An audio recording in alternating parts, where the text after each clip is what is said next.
Hello student, welcome to DSC HI channel. Hope आप सभी स्वस्थ होंगे, खुश होंगे। तो आज हम इस वीडियो में कुछ और इम्पॉर्टेंट एमसीक्यूज देखेंगे जो कि स्पेशल एजुकेशन के साथ रिलेटेड है।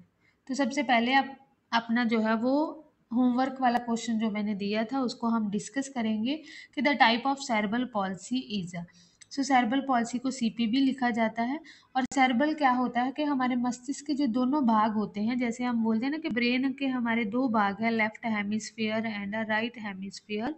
सो ये दोनों को सेरेब्रल बोला जाता है। और पालसी का मतलब होता है कि इन दोनों भागों में किसी रूप में असामान्यता या क्षति के कारण हमारा फिजिकली कंट्रोल या गति जो है वो क्या हो जाती है, उसे अफेक्टेड हो जाती है, जिसके कारण जो है वो सेरेब्रल पॉलिसी जो है वो होता है। तो इसको आपने ध्यान में रखना है कि ये हमारे ब्रेन के साथ रिलेटेड है। और ये इसकी अलग अलग टाइप होती है। तो इसकी टाइप जो है वो मोनोप्लीजिया, ये इसको प्रभावित अंग के आधार पर जब बांटा जाता है तो वहाँ क्या है, मोनोप्लीजिया है। मोनोप्लीजिया में ध्यान में रखना है, एक हाथ या पैर जब प्रभावित होता है तो उसको कहा जाता है मोनोप्लीजिया में रखना है। ग्लूकोमा क्या है, हमारी जो ब्लाइंडनेस जो डिसेबिलिटी है उसका एक कारण जो है वो ग्लूकोमा है। ठीक है, बहुत सारे कारण होते हैं, ग्लूकोमा भी उनमें से एक कारण है ब्लाइंडनेस का। कभी बार ये भी पूछ लिया जाता है तो इसको भी आपने ध्यान में रख लेना है। और डिसलेक्सिया हमने डिस्कस किया था कि ये लर्निंग डिसेबिलिटी के साथ रिलेटेड है। नेक्स्ट है हमारे पास SVNIRTAR इज लोकेटेड। सो ये 9 नेशनल इंस्टीट्यूट जो मैंने बताए थे कि 9 नेशनल इंस्टीट्यूट है, उसमें से ये भी एक नेशनल इंस्टीट्यूट है। तो ये इसकी कहाँ लोकेटेड है, तो ये जो है आपने ध्यान में रखना है, ये उड़ीसा में है। और कभी बार आपको उड़ीसा ना देकर कटक जो है वो दिया रहेगा, तो कटक जो है वो उड़ीसा के अंदर है। तो इसलिए आपने ध्यान में रखना है कि ये जो इसकी फुल फॉर्म क्या है, Swami Vivekananda National Institute Rehabilitation Training and Research. So ये क्या है, डिसेबिलिटी के अंतर्गत काम कर रहा है, रिसर्च और रिहैबिलिटेशन के ऊपर। नेक्स्ट जो है हमारे पास क्या है, what is a Braille. So Braille क्या है ये पूछा गया है। क्या ये स्कूल फॉर द ब्लाइंड है, कि ये ब्रेल जो है वो बच्चों के लिए, जो ब्लाइंड बच्चे हैं उनके लिए स्कूल है। जहाँ reading writing system for the blind, जहाँ जो बच्चे दृष्टिहीन है उनके लिए पढ़ने लिखने की प्रणाली है। जहाँ एक type of device use for the blind, जहाँ जो ब्लाइंड बच्चे हैं उनके द्वारा यूज किया जाने वाला उपकरण है, जहाँ इनमें से कोई नहीं।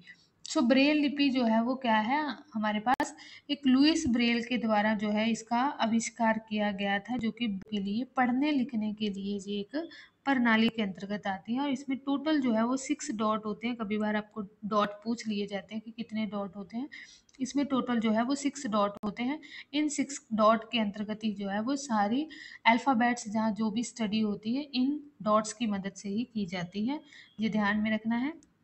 नेक्स्ट क्या है हमारे पास, 9th question, what is the nature of cerebral palsy. तो हमने अभी सेरेब्रल पॉलिसी का मीनिंग देखा, अब उसका नेचर क्या है। तो नेचर क्या है कि ये एक नॉन प्रोग्रेसिव जो है वो कंडीशन होती है, मीन्स ये बढ़ती नहीं है जितनी होगी, क्योंकि जैसे माइल्ड मॉडरेट, जहाँ सिवियर है वो जितनी माइल्ड होगी तो वो माइल्ड ही रहेगी, वो बढ़ेगी नहीं। कुछ होती है प्रोग्रेसिव होती है, वो जहाँ डेवलपमेंटल होती है कि जो बढ़ती हैं। बट जो सीपी जो है, जो सेरेब्रल पॉलिसी डिसेबिलिटी है, वो क्या है, नॉन प्रोग्रेसिव कंडीशन उसका नेचर है, इसको ध्यान में रख लेना है।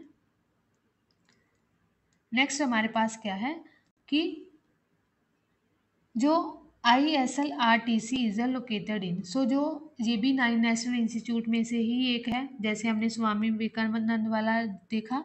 सो उसमें से एक जो है वो इस इनकी फुल फॉर्म आपको 9 नेशनल इंस्टीट्यूट याद होने चाहिए। उड़ीसा में हमने देखा वही वाला स्वामी विवेकानंद जी वाला, और जो मुंबई में है वो AYG वाला है, और कोलकाता में जो है वो national institute of locomotor disability है। और ये कहाँ है, ये न्यू दिल्ली में जो है वो ISLRTC जो है ये है। इसकी फुल फॉर्म क्या है, Indian sign language research training and centre. तो ये ध्यान में रख लेना है। और जो कोलकाता में है वो लोकोमोटर वाला डिसेबिलिटी वाला है, और मुंबई में जो है वो AYG नेशनल इंस्टीट्यूट है, जो कि हियरिंग एंड स्पीच के साथ रिलेटेड है। नेक्स्ट आपका होमवर्क है, where is the cochlea located in the ear. So आपने ध्यान में रखना है कि हमारे कान के जो है वो 3 भाग होते हैं और 3 आंसर देना है कि जो कोकिलिया लोकेटेड है वो कहाँ है, कि हमारे कान के अंदर एक कोकिलिया है जो कि सुनने का महत्वपूर्ण अंग है। इसमें से एक और भी क्वेश्चन आता है कि कोकिलिया के अंदर भी एक ऑर्गन ऑफ कोटी होता है, ठीक है, वो भी क्वेश्चन पूछा गया है। ऑर्गन ऑफ कोटी होता है, वो भी कोकिलिया के अंदर ही होता है। अगर आपको कोकिलिया पता है तो आपको ऑर्गन ऑफ कोटी भी पता चल जाएगा कि वो कहाँ है। तो इसका आंसर जो है वो आप कमेंट बॉक्स में देंगे। और ये आपको होमवर्क इसलिए दिया जाता है ताकि आप उसको खुद सर्च करेंगे तो आपको कान के बारे में और ज़्यादा जो है वो नॉलेज मिलेगी कि यस कान के 3 भाग हैं, कौन सी हड्डियाँ होती हैं कान के अंदर, फिर ऑर्गन ऑफ कोटी जो है वो भी कहाँ है, वो कोकिला के अंदर है, कोकिलिया कहाँ है। तो आपको और ज़्यादा इन्फॉर्मेशन मिले, नॉलेज जो है वो इंक्रीज होगी, इसलिए जो है वो आपको होमवर्क दिया जाता है। सो होप ये आप हमारे आज के क्वेश्चन से होप आपको ये पसंद आए होंगे। So thank you so much.